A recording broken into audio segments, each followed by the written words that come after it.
Hello friends, welcome to question and answer. आज हम लोग पढ़ेंगे अकाउंटिंग प्रिंसिपल्स के बारे में। तो अकाउंटिंग प्रिंसिपल्स जो है, दो कैटेगरीज में हम लोग डिवाइड कर सकते हैं, accounting concepts and accounting conventions. Conventions का जैसे इंग्लिश डिक्शनरी में जो मीनिंग होता है, क्या होता है? कन्वेंशंस मीन्स जो बहुत मान्यता टाइप, जैसे कुछ रिवाज होते हैं, जैसे रिलीजियस कुछ होते हैं, वैसे अकाउंटिंग में होते हैं कन्वेंशंस मीन्स जो हमेशा हम फॉलो करेंगे, पहले भी फॉलो करते थे, आज भी फॉलो करेंगे। उसमें से 4 कन्वेंशन है और 10 कॉन्सेप्ट है, तो टोटल अकाउंटिंग प्रिंसिपल्स है 14। तो सबके आज हम लोग अभी कॉन्सेप्ट करेंगे, देन नेक्स्ट वीडियो में कन्वेंशंस। तो सबसे मैं नाम अभी 14 के बता रही हूँ। Accounting principles, concepts, conventions.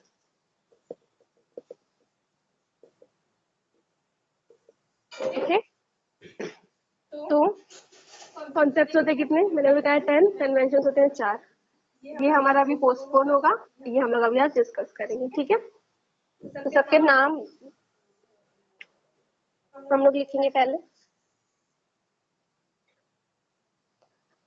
Okay, तो वैसे इन जो अकाउंटिंग प्रिंसिपल्स है, ये जो अकाउंटिंग कॉन्सेप्ट है, ये जो अकाउंटिंग कन्वेंशंस है, इनको हम लोग जनरली क्या बोलते हैं? गैप।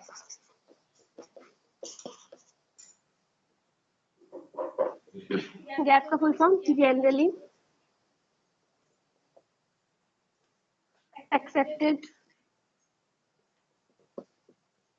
Accounting principles.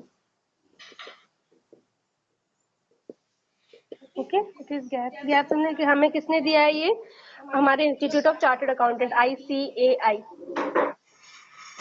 ये गैप उन्होंने हमें दिया है। इसी के अकॉर्डिंग हम लोग सारे अकाउंटिंग डेटा, हमारे सारे जो भी अकाउंटिंग फाइनेंशियल स्टेटमेंट्स, हम लोग सब जो भी क्रिएट करते हैं, अकाउंटिंग के जितने भी ट्रीटमेंट्स करते हैं, वो सब ICAI के जो प्रोनाउंसमेंट्स हैं, गैप्स हैं, उनके थ्रू करते हैं। तो ये अकाउंटिंग प्रिंसिपल्स है, उसमें कॉन्सेप्ट है 10, कन्वेंशन है 4। 10 कॉन्सेप्ट है, उनको 10 उनके बारे में जानेंगे। पहले देखते हैं कॉन्सेप्ट क्या होता है। कॉन्सेप्ट का मतलब होता है कि जो जनरली जो कि बेसिक अजम्पशंस हैं, कुछ फंडामेंटल प्रपोजिशंस हैं, जिससे हम लोग अकाउंटिंग को ऑपरेट करते हैं। कॉन्सेप्ट का मतलब होता है बेसिक अजम्पशन, ठीक है? Basic assumption means in assumption के साथ हम लोग शुरू करेंगे। इसके अलावा मतलब सॉरी, इसके बिना हम लोग अकाउंटिंग के प्रोसेस पे आगे नहीं बढ़ सकते हैं। जैसे बेसिक अजम्पशंस में कुछ अजम्पशंस है, बिजनेस एंटिटी कॉन्सेप्ट है। बिजनेस एंटिटी कॉन्सेप्ट का मतलब है बिजनेस और प्रोप्राइटर, मतलब बिजनेस और ओनर। रिलायंस और अंबानी, रिलायंस अंबानी, ये दोनों अलग अलग है। बिजनेस एंटिटी कॉन्सेप्ट कह सकते हैं इसे, सेपरेट लीगल एंटिटी कॉन्सेप्ट कह सकते हैं।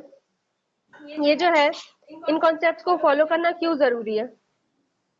क्योंकि इससे यूजर को पता चलता है, कि जो हम लोग जो हमारे अकाउंटिंग डेटा है, हमने जो भी अकाउंटिंग में लिखा है, उनका क्या मतलब है। क्योंकि हर एक एंटिटी इन कॉन्सेप्ट को डेफिनेटली फॉलो करती है। ठीक, अब कन्वेंशंस क्या होते हैं? कन्वेंशंस होते हैं outcome of accounting practices.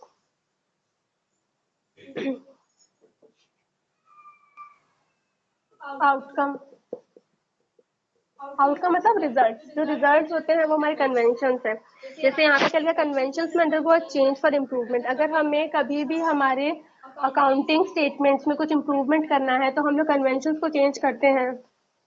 Accounting statements जो है हमारे, उनमें जैसे बेटर प्रेजेंटेशन करना है थोड़ा, तो हम लोग कन्वेंशन को बदल देते हैं, थोड़ा सा उसमें चेंज लाते हैं। लेकिन कॉन्सेप्ट जो है हमारे हमेशा से ऐसे ही चले आ रहे हैं, बिकॉज ये बेसिक है। बेसिक कभी बदलते हैं क्या? नहीं, कन्वेंशन में थोड़ा सा चेंज आता रहता है, जिससे हम लोग धीरे धीरे मॉडर्नाइज होते रहते हैं। वैसे ही कन्वेंशंस क्या, मैंने बताया, जैसे पुराना चला आ रहा है, तो थोड़ा थोड़ा चेंजेस हम लोग अपने नीड के अकॉर्डिंग करते हैं। तो ये तो हम लोग बाद में करेंगे। तो कन्वेंशन अभी हटाते हैं, कॉन्सेप्ट्स को करते हैं। कन्वेंशन हम लोग नेक्स्ट वीडियो में देखेंगे। कॉन्सेप्ट, फर्स्ट कॉन्सेप्ट है बिजनेस एंटिटी कॉन्सेप्ट। सेकंड है मनी मेजरमेंट कॉन्सेप्ट। ये जो है, ये दोनों जो है ना फंडामेंटल कॉन्सेप्ट है।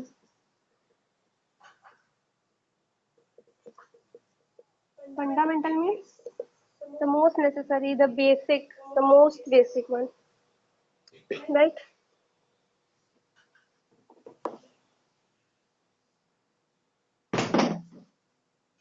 बिजनेस एंटिटी क्या है? हम लोग इसे सेपरेट लीगल एंटिटी कॉन्सेप्ट भी कहते हैं।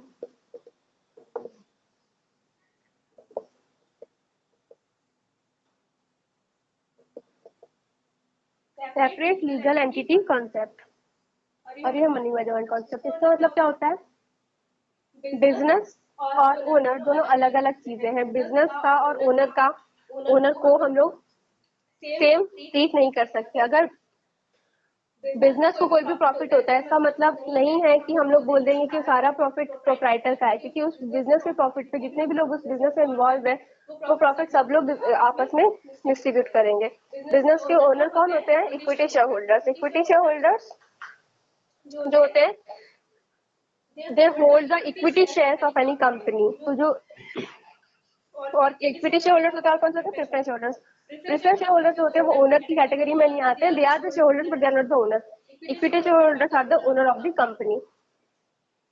तो इक्विटी शेयर होल्डर्स को एंड बिजनेस को अलग अलग ट्रीट किया जाएगा। अगर कभी भी किसी इक्विटी शेयर होल्डर की डेथ होती है तो बिजनेस बंद नहीं होगा। Business will continue to run, because इन दोनों का आपस में कोई रिलेशन ऑफ कोर्स है, बट अगर इसकी डेथ होती है तो इससे इसकी रनिंग पे फर्क नहीं पड़ेगा, ये चलता रहेगा बिजनेस। इससे पहले अंबानी ने जो स्टार्ट किया था, धीरूभाई अंबानी की डेथ हुई तो नेक्स्ट तो किसी एक की डेथ से ये बंद तो नहीं हुआ, ये चल रहा है क्योंकि ये पर्सन है। अगर अंबानी में कोई नहीं होता तो कोई और इसे टेक ओवर करता और business would have been running. Business बंद होगा वो अपनी गलती की वजह से। अगर उनका प्रॉफिट नहीं हो रहा है, उनका वो इंसॉल्वेंट हो रहे हैं, कुछ और प्रॉब्लम्स है, तो बिजनेस खत्म हो सकता है। मनी मैनेजमेंट कॉन्सेप्ट क्या कहता है कि जितने भी ट्रांजैक्शंस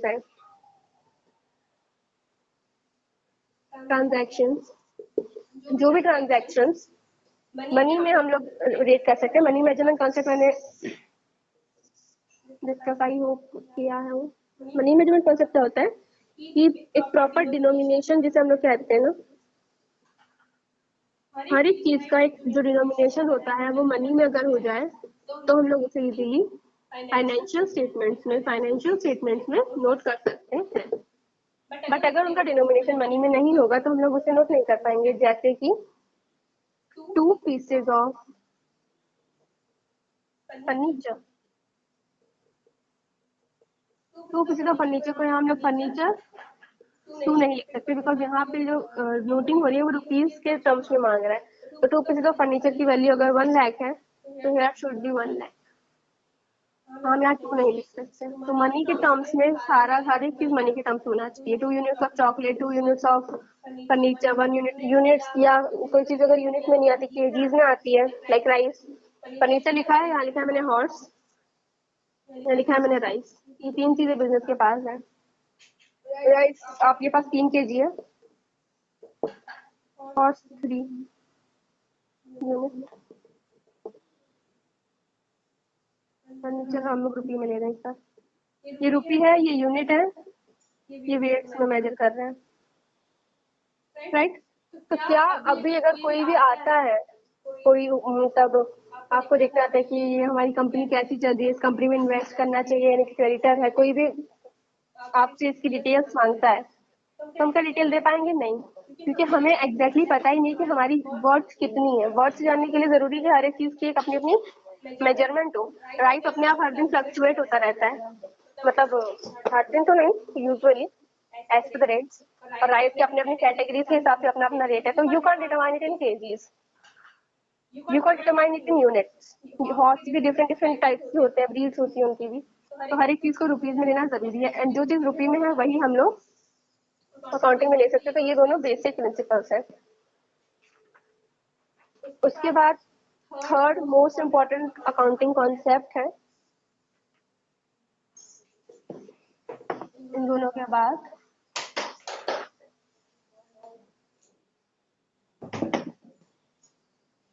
गोइंग कंसर्न कॉन्सेप्ट, जो बहुत इम्पोर्टेंट है बिजनेस के लिए। शुरू के तीनों जो मैंने भी बताया, बिजनेस एंटिटी बताया, मनी मेजरमेंट बताया, थर्ड हम लोग कर रहे हैं going concern. Business entity, money measurement, going concern. Fourth हम लोग लेंगे अकाउंटिंग पीरियड, फिफ्थ लेंगे कॉस्ट कॉन्सेप्ट, सिक्स लेंगे ड्यूअल एक्सपेक्ट, सेवंथ लेंगे revenue recognition, then matching, then accrual, then verifiable, and हमारा ओवर होगा आज का सेशन। गोइंग कंसर्न क्या कहता है कि business will run for an indefinite period। Business जो है वो इंडेफिनिट पीरियड के लिए रन करेगा। हम लोग ये मान के चलेंगे कि बिजनेस जो है आगे डेफिनेटली रन करेगा। इसका जरूरत, ये क्यों जरूरी है कि हम लोग इस बात को माने। सपोज हम लोग सोचते हैं कि हमारा बिजनेस, ये हम लोग इस कॉन्सेप्ट, ये कॉन्सेप्ट एग्जिस्ट नहीं करता मान लेते हैं। तो ये कोई रिलायंस को लेते हैं, चलो ये रिलायंस कंपनी है, ये एक इन्वेस्टर है, ये सोचता है मैं इन्वेस्ट करूं, बट इसे पता ही नहीं है कल को रिलायंस बंद हो गई तो क्या होगा। ये शायद कोई पता ही नहीं है, किसी को नहीं पता रिलायंस कल बंद हो गया नहीं। तो हम ये मान के चलते हैं कि रिलायंस कभी बंद नहीं होगी। Reliance will go for an indefinite period of time. ठीक है, तो ये जब कोई पर्सन मानता है तो उसके बाद उसको थोड़ा इजी होता है किसी भी कंपनी में इन्वेस्ट करना, क्योंकि उसे पता है कि कंपनी अचानक से बंद नहीं होगी, कि कंपनी चलेगी। तो गोइंग कंसर्न कॉन्सेप्ट इसलिए जरूरी है ताकि इन्वेस्टर्स को और भी जो भी इंटरेस्टेड पार्टीज है उनको रिलायबिलिटी रहे थोड़ी, कि हाँ हम लोग जहाँ इन्वेस्ट कर रहे हैं हमारा पैसा कहीं नहीं जाएगा, क्योंकि कंपनी रन करेगी, कंपनी बंद नहीं हो रही है अभी, right.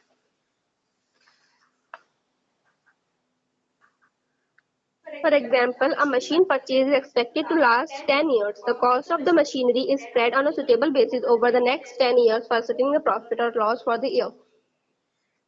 The total cost of the machine is not treated as an expense in the year of purchase itself.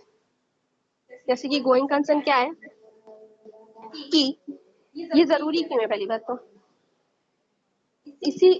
अगर ये सपोज ये कॉन्सेप्ट नहीं होता, मान लेते हैं, एक तो ये रीजन था इन्वेस्टर्स का। दूसरा रीजन क्या है, ये है कि आज मैं मशीनरी पे खर्च कर रही हूँ कुछ पैसा, मशीनरी पे मैंने 5 लाख खर्च की। हमने अपनी एक वीडियो में बताया है कैपिटल एक्सपेंडिचर रेवेन्यू एक्सपेंडिचर के बारे में डिफरेंस। उसमें क्या बताया था कि कैपिटल एक्सपेंडिचर वो एक्सपेंडिचर है जिससे हमें फ्यूचर में आगे उससे हम लोगों को रिटर्न्स मिले। आज अगर मशीनरी लगा देती हूँ तो वो मशीनरी हर साल कुछ ना कुछ प्रोड्यूस करेगी जिससे मुझे हर साल रिटर्न मिलेगा। खर्चा तो आज ही का है लेकिन वो मुझे हर साल कुछ ना कुछ रिटर्न दे रहा है। दैट्स व्हाई ये मशीनरी क्या हो गई, कैपिटल एक्सपेंडिचर। मान लो गोइंग कंसर्न है ही नहीं, बिजनेस कभी बंद हो जाएगा, तो क्या ये मशीनरी कैपिटल एक्सपेंडिचर है? रेवेन्यू हो गया, क्योंकि आगे तो जाना ही नहीं है। हम लोग इसे गोइंग कंसर्न नहीं मानते, एक ही साल आंसर के दे दिया। तो इसका मतलब क्या हो गया, ये मशीनरी अगर हम लोग गोइंग कंसर्न को हटा देते हैं तो हर एक एक्सपेंडिचर रेवेन्यू एक्सपेंडिचर हो जाएगा, क्योंकि हमें खुद नहीं पता है हम लोग अगले साल बिजनेस को चला रहे हैं कि नहीं चला रहे हैं। तो इसीलिए गोइंग कंसर्न जरूरी है ताकि हम लोग डिफरेंशिएट कर सकें कि कैपिटल एक्सपेंडिचर क्या है, revenue expenditure. On the basis of this concept, fixed assets are recorded at the original cost and depreciated in a systematic manner without the effect of the market value. तो हम लोग, ये मैंने 5 लाख की machinery खरीदी 2014 में, 2014-15 का सेशन ले लेते हैं इसको, ठीक। जब मैंने मशीनरी खरीदी मैंने इसको अपने बैलेंस शीट में लिखा,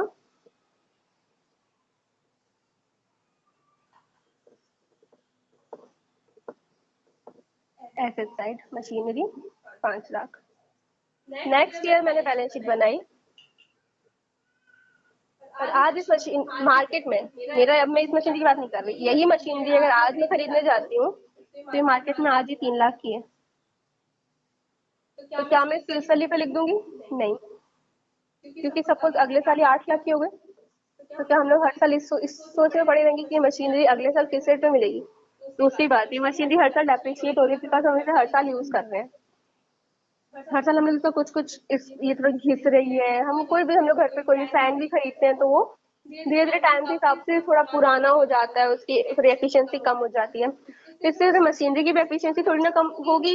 जो मार्केट में अभी जो 3 लाख की मशीनरी मिल रही है और हमारी यही मशीनरी अगर यहाँ आती है तो इस मशीनरी की एफिशिएंसी और इस मशीनरी की एफिशिएंसी में डिफरेंस तो होगा बिकॉज ये बिल्कुल रेडीमेड न्यू है, इसको किसी ने यूज नहीं किया, इसको हम लोग एक साल से घिस रहे हैं, तो थोड़ा डिफरेंस तो आएगा ही। तो इस 5 लाख की मशीनरी की आज हमारी वाली मशीनरी की वैल्यू हमें नहीं पता कि मार्केट में उसकी वैल्यू कितनी होगी, तो इसलिए हम लोग इसमें क्या लगाते हैं, डेप्रिसिएशन ऑफ 10%। डेप्रिशिएट होने के बाद इसकी कुछ वैल्यू आएगी, हम लोग उस वैल्यू पे इसे रिकॉर्ड करेंगे बिकॉज हम लोग गोइंग कंसर्न के साथ है, क्योंकि ये मशीनरी आगे भी जाएगी, हम हर साल इस मशीनरी को यूज करने वाले हैं, तो हम लोग इसको सिर्फ डेप्रिशिएट करेंगे और अपनी मशीनरी की वैल्यू को कॉस्ट पे लिखेंगे, ना कि मार्केट वैल्यू पे। ओके, तो गोइंग कंसर्न हमें हेल्प करता है कि हम लोग सब एक प्रॉपर सिस्टमैटिक रिकॉर्डिंग करें, हर एक फर्म इसी को कॉन्सेप्ट को फॉलो करेगी, तो कोई भी अगर न्यू इन्वेस्टर को प्रॉब्लम नहीं होगी किसी का अकाउंट को समझने में। अगर उसने मशीनरी कहीं भी मशीनरी 5 लाख लिखी है तो अंडरस्टूड है कि वो मशीनरी डेप्रिशिएट होकर आई है, ना कि वो उसकी मार्केट वैल्यू है। अब हम आते हैं अपने नेक्स्ट कॉन्सेप्ट है, accounting period concept.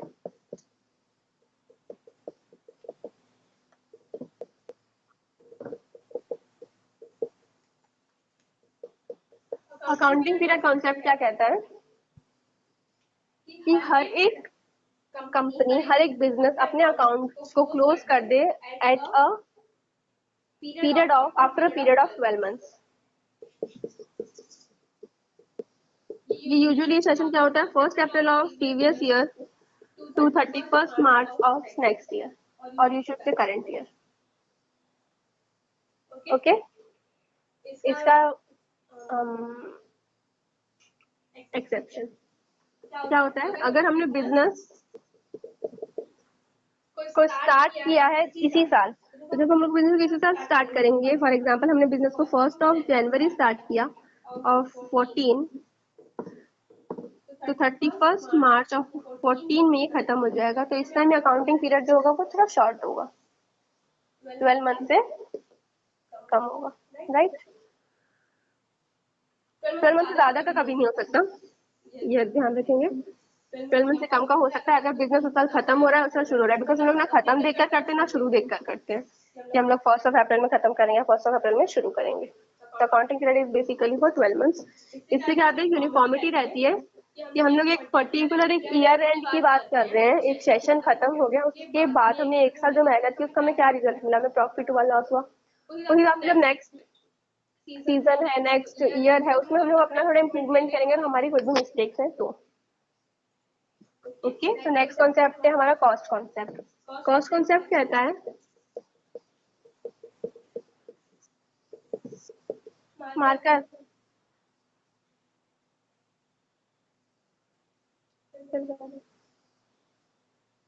Cost concept कहता है कि जो भी हम लोग हमारे एसेट्स हैं वो एसेट्स कॉस्ट पे रिकॉर्ड होगी। हम लोग, मैंने गोइंग कंसर्न पे कहा कि गोइंग कंसर्न क्यों जरूरी है, गोइंग कंसर्न इसलिए जरूरी है कि जो भी हमारे एसेट्स हैं वो किस पे रिकॉर्ड हो, कॉस्ट पे। हम उसे मार्केट वैल्यू में रिकॉर्ड नहीं करते बिकॉज हमें पता है कि हमारा जो मशीन है वो ईयर टू ईयर यूज होने वाला है, तो अगर हम लोग उसे मार्केट वैल्यू पे करेंगे तो हर साल फ्लक्चुएट होगा, हम अपनी मशीनरी, हमारी मशीनरी एग्जैक्ट वैल्यू कभी पता नहीं चलेगी, तो इसलिए कॉस्ट को हम लोग उसे मेजर करते हैं।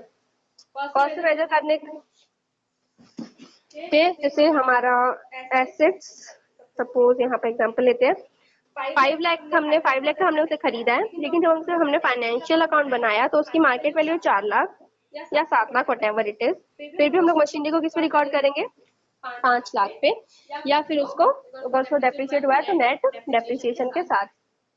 ओके,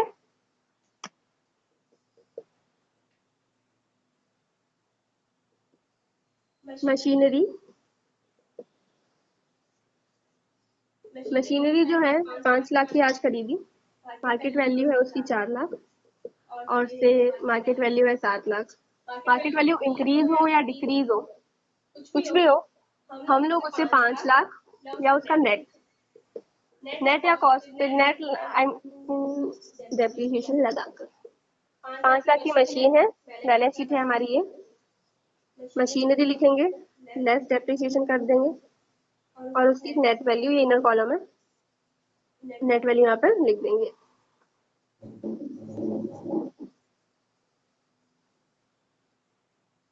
ओके, तो कॉस्ट कॉन्सेप्ट ये है। नेक्स्ट हमारा आता है ड्यूअल एक्सपेक्ट।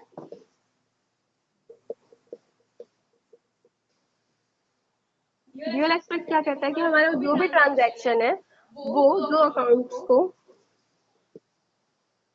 अफेक्ट करेगा। दोज टू अकाउंट्स में be real, nominal, personal.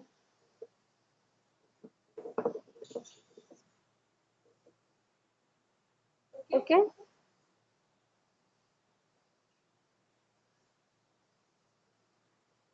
Real में क्या क्या आता है? टेंजिबल एसेट्स, जैसे कैश अकाउंट है, मशीनरी अकाउंट है, राइट, ये सब रियल अकाउंट्स है। नॉमिनल अकाउंट्स है एक्सपेंसेस, इनकम, लॉसेस, प्रॉफिट्स, ऐसे अकाउंट्स। पर्सनल में आता है आर्टिफिशियल होते हैं, रिप्रेजेंटेटिव होते हैं। रिप्रेजेंटेटिव कौन होते हैं? कैपिटल अकाउंट, आउटस्टैंडिंग, प्रीपेड, ये सब किसी चीज को रिप्रेजेंट कर रहे होते हैं, तो इसीलिए रिप्रेजेंटेटिव पर्सन में आते हैं। अकाउंट्स की चर्चा बाद में करेंगे, अब हम लोग कॉन्सेप्ट पे ध्यान देते हैं। दो अकाउंट्स को अफेक्ट करेगा, आइदर दिस और दैट। ठीक, कैसे करेगा? Like bought machinery of ₹5 lakh. Entry क्या होगी इसकी? Journal entry. Machinery comes in, machinery is a real account, cash goes out, cash is a real account, तो debit what comes in, credit what goes out, machinery account debit to cash. एक ही category के दोनों account यहाँ affect हो रहे हैं, right? तो दो अकाउंट क्यों अफेक्ट हो रहे हैं? बिकॉज ये जो कैश हमारे पास था, आइदर हमने अर्न किया है और ये हमारा लाइबिलिटी होगा, हमने किससे मांग लिया, अगर हमारे पास नहीं होगा तो। मशीनरी तो डेफिनेटली कैसे थी है, राइट? तो when an asset comes in, of course you have to decrease your liability, right? Sorry, increase your liability. As per the accounting equation, when asset increases this way, यहाँ asset होता है, यहाँ पे क्या होता है? लाइबिलिटी और कैपिटल होता है ना। जब एसेट इंक्रीज होता है तो यहाँ कुछ इंक्रीज होता है, इधर यहाँ कुछ डिक्रीज हो जाता है, राइट? तो एसेट क्या है? एक डेबिट अकाउंट है, इसका बेसिक नेचर डेबिट का है, दोनों का बेसिक नेचर क्रेडिट का है, राइट? तो हम अकाउंटिंग प्रिंसिपल से रिलेट इसलिए हो रहा है बिकॉज ओवरऑल फुल अकाउंटिंग ही आपस में इंटर रिलेटेड है। Accounting is a single term, हर एक चीज हम लोग अकाउंटिंग में पढ़ते हैं वो सब आपस में रिलेटेड है, बिकॉज अकाउंटिंग इज अकाउंटिंग। तो एसेट्स इफ, अच्छा हटाओ, मैंने यहाँ पे दो वर्ड लिखे थे, एक्सपेंस और लायबिलिटी। एक्सपेंस में डेबिट अकाउंट होता है, राइट? लायबिलिटी क्रेडिट अकाउंट होता है। अगर ये कैश हमारा खुद का अर्न किया हुआ है तो हम लोग उसे क्या करेंगे? एक्सपेंड करेंगे। जब हम अपना कोई डेबिट चीज को कम कर रहे हैं तो यहीं पे मशीनरी ऐड हो जाती है और यहीं से कैश कम हो जाता है। प्लस माइनस तो नहीं, यहीं से हो जाते हैं बिकॉज हम लोग डेबिट में डील कर रहे हैं, राइट? अब अगर मैं इसको हटा दूं, डेबिट चीज हटाई, मशीनरी तो आ ही रही है। यहाँ पर लायबिलिटी, अगर ये कैश लोन का है ये जो कैश है वो लोन का है। तो ये लोन आपने लिया, कहाँ आएगा, यहाँ पे। तो यहाँ मशीनरी इंक्रीज हुई और यहाँ लोन इंक्रीज हुआ। तो एक इक्वल सिस्टम है दोनों साइड जो है, अगर यहाँ पे आप कुछ भी चेंज करते हैं asset side, so there will be a respective change in this side or a decreasing or the opposite change here. इसका देखिए यहाँ पे बुक देखते हो I hope. Capital that is equities, cash that is asset. जब भी हमारे capital machinery will increase our capital, right.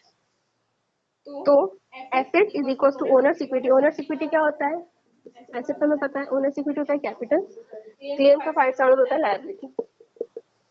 तो ड्यूअल एस्पेक्ट जो है वो इसको जस्टिफाई करता है, और विशेष से ये उसको जस्टिफाई करता है। ड्यूअल का नाम हटा दिया है मैंने, चलो भाई ड्यूअल लिखो यहाँ। ये आपस में एक दूसरे को जस्टिफाई करते हैं, ठीक है।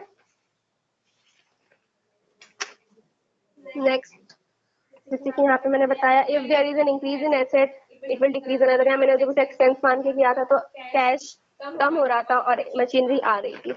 फिर increase in asset also increase in liability. अगर ये मैंने कहीं से लोन लेकर ये पैसा है तो ये लोन को लायबिलिटी इंक्रीज करेगा और ये एसेट इंक्रीज करेगा। तो dual aspect basically accounting equation को जस्टिफाई करता है, अकाउंटिंग इक्वेशन को एक कॉन्सेप्ट का नाम दे देता है। Decrease in asset, decrease in liability, तो ये हम कॉन्सेप्ट में पता ही है। नेक्स्ट आते हैं रेवेन्यू रिकॉग्निशन पे। इसकी जो तो 6 होते हैं, इन लोगों के जो होते हैं, जैसे अगर एसेट इंक्रीज हुआ तो नीटली करते हैं, चलो। ड्यूअलिटी में क्या होता है, ये इसको जस्टिफाई करता है अकाउंटिंग इक्वेशन को।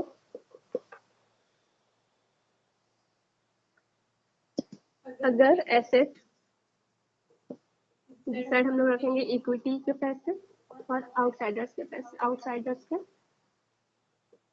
पैसे, एसेट इंक्रीज हुआ तो there will be a decrease in asset. बात खत्म, zero.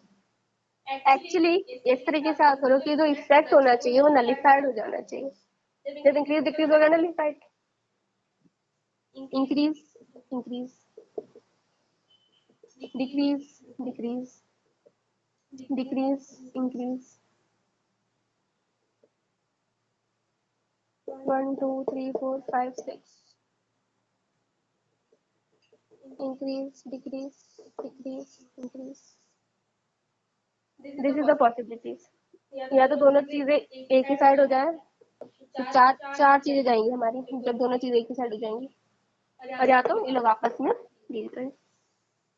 Okay, duality is over. Now revenue recognition. Revenue का मतलब हमें पता है, जो हम लोग अर्न करते हैं थ्रू सेल्स और अदर डेली ऑपरेटिंग एक्टिविटीज। तो जब हम लोग सेल ऑफ एसेट करते हैं, सेल ऑफ एसेट करते तो उसे कब रिकॉग्नाइज करें, कब माने कि हाँ हमें हमारी सेल हो गई, कैश आ गया। हम लोग इस कैश को चाहिए, इसमें कब रिकॉग्नाइज करें कि हमें कैश मिल गया, किस साल। सपोज मैंने इस साल 2013-14 में सेल किया है, कैश मिला मुझे 14-15 में रिसीव,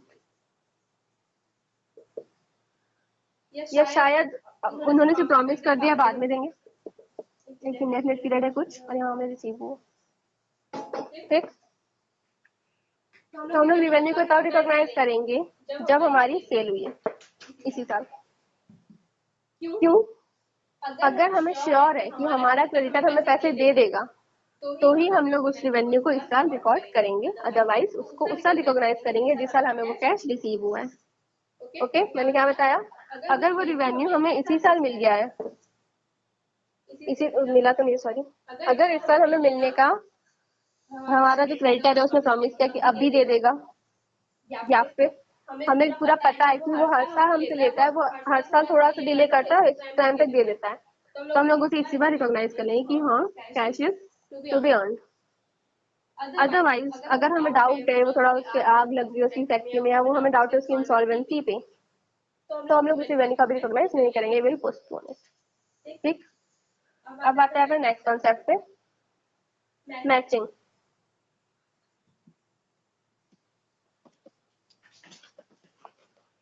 मैचिंग कॉन्सेप्ट क्या है? मैचिंग कॉन्सेप्ट है, according to matching concept, cost incurred to earn revenue should be recognized as expense in the period when revenue is recognized as earned। यहाँ मैंने आपको रिवेन्यू रिकॉग्निशन का बताया था। जो रिवेन्यू रिकॉग्निशन का मतलब क्या है, क्या बताया कि जब हमें श्योर है कि वो पैसा हमें मिल जाएगा तो हम लोग उसे रिकॉग्नाइज कर लेते हैं। जैसे ऊपर एग्जांपल में क्या लिखा है, according to revenue recognition concept, revenue is considered to have been realized when a transaction has been entered into and the obligation to receive the amount has been established। जैसे कि मैंने बताया, इस साल हमने सेल किया है, हमें बिल्कुल, हमने तो देखो इसी साल सेल किया, बट कभी कभी क्या होता है, डाउट रहता है कि वो नहीं देगा, तो उससे अगर हम लोग श्योर है अपने क्रेडिटर पे कि हाँ ही इज गोइंग टू पे, ही इज गोइंग टू पे अस, तो हम लोग क्या करेंगे, कैश को हम लोग अपने एसेट में लिख देंगे that we are going to earn it, right. But जो हमने सेल किया है, हमने क्या किया, ये कैश जो था सेल्स,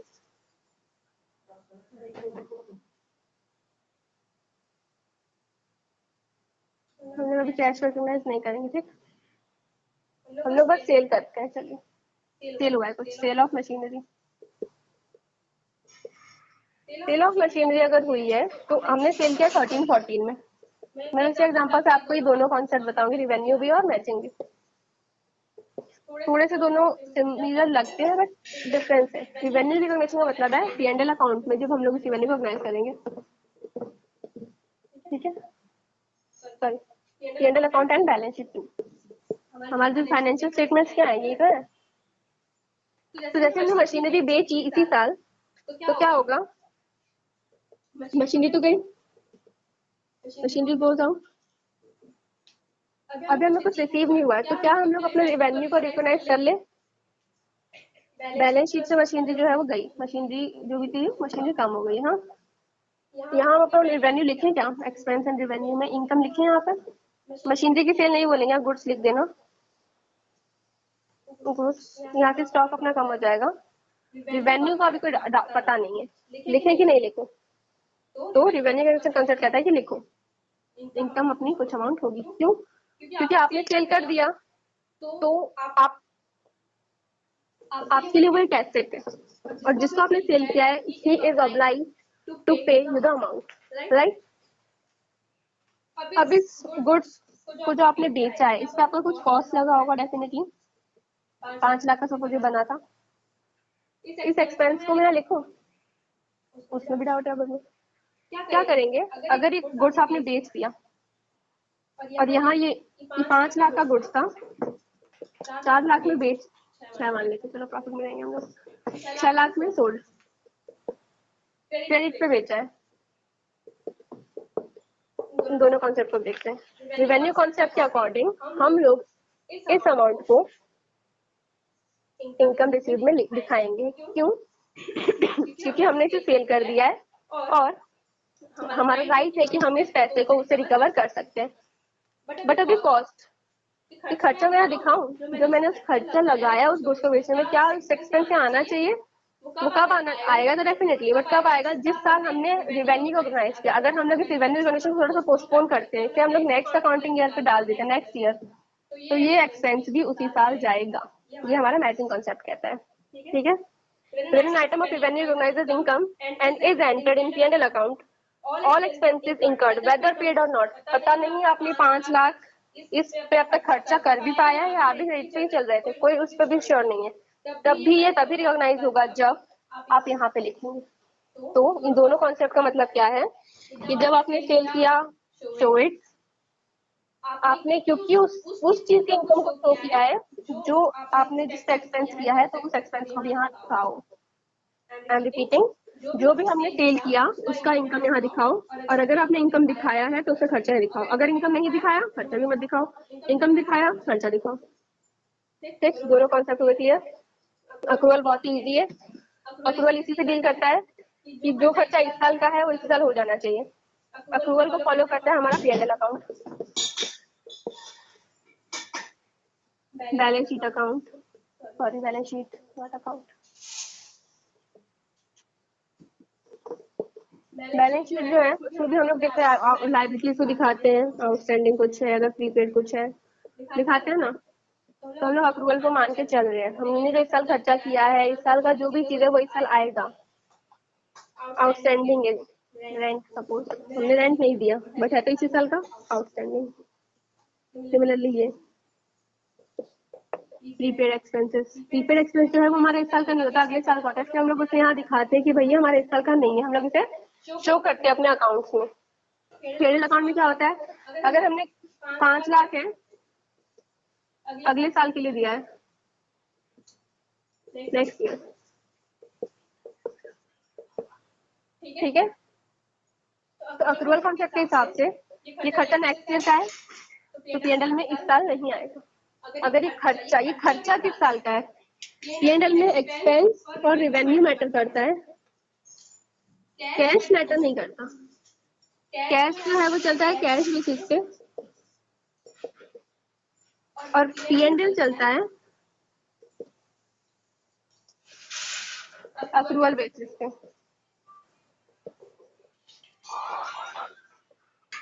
राइट। अक्रूवल बेसिस का मतलब इस साल का खर्चा, भले ही आपने वो खर्चा किया या नहीं किया दिखाओ, आपने अगले साल के लिए कर दिया मत दिखाओ, क्योंकि वो इस साल का नहीं, जो इस साल का है वो आएगा। P&L मीन्स इस साल का, सिर्फ इतना रख लो इस साल का है कि नहीं, इस साल से बिलोंग करता है। क्या वो खर्चा इस साल होना चाहिए था, हाँ तो दिखाओ। क्या वो मिलना इस साल था, हमने कुछ गुड्स बेच दिए, पैसे नहीं दिया हमें, हम लोग उसे दिखाएंगे, क्यों, क्योंकि वो है तो इसी साल का, भले आप दे नहीं रहे हो। सैलरी हमने ऑन कर ली, उन्होंने दी नहीं, अभी ऑन कर ली इन द सेंस हमने अपनी जॉब कर ली है और उन्होंने अभी दी नहीं है, तो क्या होगा, वो हम लोग P&L में दिखाएंगे सैलरी अर्न, और फिर जब मिलेगी, अच्छा तो अब ये है ना P&L है। दो मैं अभी बनाती हूँ, आप मुझे बताइएगा कैसे आप रिकॉग्नाइज करेंगे उसको। अब हम लोग अक्रूवल को डिस्कस कर रहे हैं, अक्रूवल कॉन्सेप्ट। अक्रूवल कॉन्सेप्ट क्या कहता है कि जो इस साल का है वो इसी साल रिकॉग्नाइज हो जाए। मैंने जॉब कर ली, दोनों सिचुएशन मैंने जॉब कर ली है, ईयर एंड मंथ है सैलरी के अकॉर्डिंग, मंथ एंड हो गया। इस सिचुएशन में मुझे सैलरी मिली है, रियलिटी में मिली है 5,000, इस सिचुएशन में मुझे सैलरी मिली नहीं है, बट क्योंकि P&L क्या कहता है, अक्रूवल, अक्रूवल मीन्स इस साल का है, इस साल मानो 5,000। अब मुझे बताओ, मैंने सिर्फ P&L आपको दिखाया, किस सिचुएशन में मुझे पैसा मिला है, कुछ पता नहीं चलेगा। इसको देखकर तो एटलीस्ट एक लगेगा, मैंने बोला तो हमें पता है कि मैंने इस दिन अपने आपको पैसा दिया हुआ मान लिया था, इसमें मुझे नहीं मिला है, बट देख के नहीं पता चलेगा। तो ये कैसे पता चलेगा, through balance sheet. Balance sheet में लिखा है आउटस्टैंडिंग सैलरी, यहाँ मिल गया ना, यहाँ कैश है, यहाँ नहीं मिला है, आउटस्टैंडिंग सैलरी, राइट। ये सैलरी जो है वो अभी हमें नहीं मिली है। तो जब कोई भी फाइनेंशियल स्टेटमेंट्स को जो भी बंदा देखेगा, जब वो इन दोनों चीजों को देखेगा साथ में, तो उसे पता है कि ये सैलरी इस साल की है, अभी नहीं दी, खर्चा इस साल का था, अभी नहीं दिया, और फिर उसने देखी सैलरी कैश थोड़ा सा डिक्रीज हो गया होगा, तो उसे दिख रहा है कि यहाँ कुछ भी नहीं है, दैट मीन्स ये सैलरी पेड है। ये सैलरी हम लोग बिजनेस का बनाते हैं, मेरा अकाउंट तो नहीं बनेगा भाई। उस बिजनेस में मुझे सैलरी इस सिचुएशन में दे दी थी, इस सिचुएशन में उसने सैलरी मुझे नहीं दी, उसका एक्सपेंस था, उसने नहीं दिया। अच्छा मुझे पता एक्सपेंस क्या होता है, डेबिट, ये क्या है क्रेडिट, यहाँ पे ये क्या है debit, and there is a decrease in debit. तो अकाउंटिंग इक्वेशन तो हर जगह दिख रही होगी आपको, एंड यहाँ पे हम लोग अपने कॉन्सेप्ट को भी फॉलो करेंगे। अब आता है हमारा last concept, verifiable object. Verifiable object है वाउचर, जिस भी चीज से हम लोग जस्टिफाई कर सकते हैं कि हाँ ये ट्रांजैक्शन हुआ था, वो चीजें वेरिफिएबल ऑब्जेक्ट। वाउचर्स होते हैं, बिलिंग्स होती हैं, हर एक चीज जो भी आपके ट्रांजैक्शन को जस्टिफाई कर देता है, दैट इज वेरिफिएबल ऑब्जेक्ट। और हर एक ट्रांजैक्शन जो है वो जस्टिफाइड होना चाहिए, क्योंकि फ्रॉड के चांसेस रहते हैं अकाउंटिंग में, तो जरूरी है कि हमारे पास हर चीज का एक एविडेंस हो कि हाँ ये ट्रांजैक्शन हुआ था, ये ट्रांजैक्शन नहीं हुआ था। तो अकाउंटिंग में जरूरी है करेक्ट चीज का एविडेंस हो। तो हमने क्या पढ़ा आज, बिजनेस एंटिटी कॉन्सेप्ट जिसे हम लोग सेपरेट लीगल एंटिटी कहते हैं। मनी मेजरमेंट, हर एक चीज मनी डिनोमिनेशन में होनी चाहिए।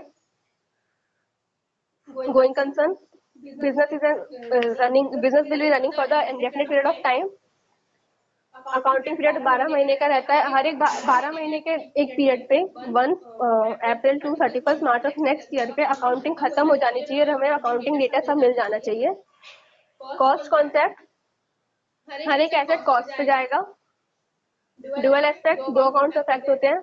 रेवेन्यू रिकॉग्निशन, जब आपने सेल किया भले कैश मिला हो या नहीं मिला हो, रिकॉग्नाइज इट। मैचिंग, जब आपने रेवेन्यू रिकॉग्नाइज किया उसी साल उसका एक्सपेंस रिकॉग्नाइज करो, आगे पीछे नहीं। अप्रूवल, जिस साल का खर्चा उसी साल आ जाना चाहिए। Verify and solve. 10 कॉन्सेप्ट हमारे हुए आज खत्म। नेक्स्ट हम लोग वीडियो में हम लोग कन्वेंशन करेंगे। अगर इस वीडियो से आपको कोई भी डाउट हो तो कमेंट सेक्शन में बताइए। Do like and subscribe the channel. Bye bye.